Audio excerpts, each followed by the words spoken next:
He left a note for the police, a message so confident that it sounded like a victory speech. The killer claimed there was only one clue inside the apartment and dared detectives to find it. For more than 30 years, they could not. Then a fingerprint examiner looked at one old print again.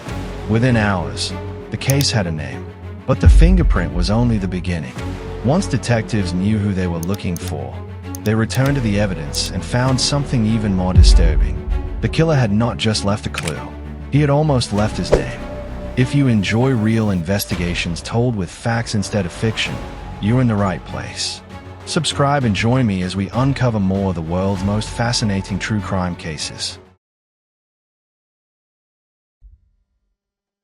This is the murder of Carroll Bonnet and the mistake that waited 33 years to be understood. It was October 1978 in Omaha, Nebraska. Carroll Bonnet was 61 years old and lived alone in a downtown apartment. He worked at Clarkson Hospital and was known for keeping his home neat and organized. Then one day, Carroll stopped coming to work. One day passed, then another. A concerned friend contacted the manager of his apartment building. The manager knocked on Carroll's door and called out to him, but there was no answer. Looking through the mail slot, he saw Carroll lying motionless on the floor. Emergency workers forced their way inside, but it was already too late. Carroll had been killed by a single stab wound to the abdomen. The telephone cord had been cut, so he couldn't call for help. His wallet and cash were missing, and his car had disappeared. Yet the apartment remained mostly orderly. It didn't look like a chaotic struggle. Instead, it felt as though someone had carefully chosen what to leave behind. Investigators photographed the scene and collected everything that might reveal who had been there. They found big hands, cigarette butts, towels near Carroll's body.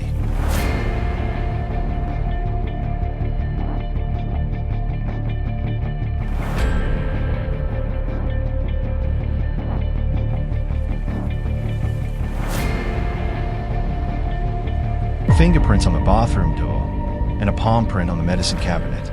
Then they found something even stranger, a handwritten note addressed to the police. It was short, cruel, and full of confidence. The killer claimed he had left only one clue at the scene and challenged detectives to find it. The note ended with an insult, almost as if the writer believed the police would never solve the crime. Was there someone planning to kill again? Was the note part of a larger pattern? Or was it simply the arrogance of a man who believed he had committed the perfect murder? Police compared the fingerprints with everyone they could identify, but nothing led to the writer. 2 days after Carroll's body was discovered, his stolen Bic was found hundreds of miles away in Cicero, Illinois. The license plates had been replaced with stolen ones. Investigators searched the car and recovered more cigarette butts and additional fingerprints, but once again there was no match. The killer had entered Carroll's apartment, left fingerprints behind, written a taunting note, stolen the victim's car, driven it across state lines, and then vanished. Police followed every lead they had and sent fingerprint requests to agencies across the country. But this was 1978. There was no national digital fingerprint database capable of comparing unknown prints against millions of records in minutes. Without the right name, the investigation slowly reached a dead end. Years passed. Witnesses moved away. Memories faded. Detectives retired. But the evidence remained carefully preserved in storage, waiting for a day when technology might finally catch up. More than 30 years later, the Omaha Police Department decided to examine the fingerprints once again. One print from the inside of the bathroom door stood out because of its exceptional quality. Laboratory technician Laura Casey entered it into the FBI's National Fingerprint Database. In less than 5 hours, the system produced possible candidates. But computers only suggest matches. A trained examiner must verify them. Laura carefully studied every ridge, every ending, and every tiny split in the fingerprint. Then she realized she had found it. The print from Carroll Bonnet's bathroom matched Jerry Watson. For the first time in more than 3 decades, detectives were no longer searching for an unknown killer. They finally had a name. Jerry Watson had been only 19 years old when Carroll was murdered. By the time investigators identified him, he was in his 50s and serving time in an Illinois prison for burglary. Even more surprising, he was only days away from being released.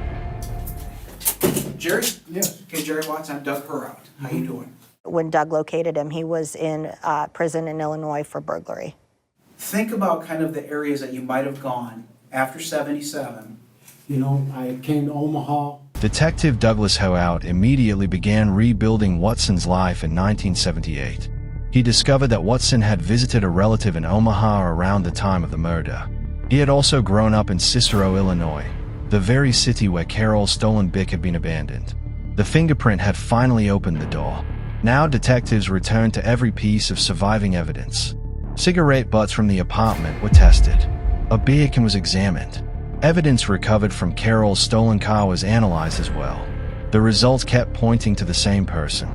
Watson's DNA was found on cigarette butts inside the apartment and inside the stolen car. It was also found on the beer can. A hair recovered from a towel near Carroll's body produced a partial DNA profile connected to him. Every new test strengthened the case. But one question still remained. What was the single clue mentioned in the killer's note? Detective Howitt searched through the old evidence once again. Among the papers collected near Carroll's body was an advertising paper called the Thrifty Nickel. As he moved it, he noticed blue ink written near the edge. Someone had written two simple words in cursive, Jerry W. Then they had been crossed out. So, after all these years, we're wondering, what's this clue? What's this clue? I went down and I went back through every piece of property, and then I saw there were 3 papers collected. There was an Omaha World Herald, a Thrifty Nickel, and another ad. As I set the paper down, I see blue ink on the edge of the paper. And in cursive writing, it said Jerry W., and it was crossed off. That piece of paper was left right next to the body. So he just thought, these guys are idiots. I'll go ahead and write my name on here, scratch it out. They'll never find it. And Doug found it. For more than 30 years, investigators had wondered what the killer meant when he claimed he had left only one clue. The answer may have been sitting beside Carroll's body the entire time. A partially erased name. When detectives questioned Watson, he denied murdering Carroll. He denied knowing him. He denied ever being inside the apartment. No, you can't have evidence that said I did it, because I know I didn't do that, At the end of the interview, I was able to get a DNA swab, Your right thumb. as well as a set of fingerprints and palm prints. But the evidence told a different story. His fingerprint was on the bathroom door. His palm print was on the medicine cabinet. His DNA was found on items inside the apartment and inside Carroll's stolen car, and his name appeared crossed out on a paper found near the victim. In November 2010, Jerry Watson was charged with first-degree murder and use of a deadly weapon. His trial began the following August. More than 30 years had passed since the crime. Many original witnesses had died or were no longer available. The defense challenged the age of the evidence and argued that Watson could have visited the apartment at some earlier time. Prosecutors presented the fingerprints, the DNA evidence, the stolen car, the locations where the evidence had been recovered, and the handwritten note that had mocked police for failing to find its clue. After 10 days of testimony, the jury found Jerry Watson guilty of first-degree murder. On October 17, 2011, exactly 33 years after Carroll Bonnet's body was discovered, Jerry Watson was sentenced to life in prison. For decades, those clues remain silent. But evidence does not forget. It simply waits for the right person, the right technology, and sometimes one careful second look. One fingerprint did not solve the entire murder by itself, but it gave the investigation a name. And once detectives had that name, every other clue finally began to speak. Don't forget to hit the subscribe button. I will see you in the next case.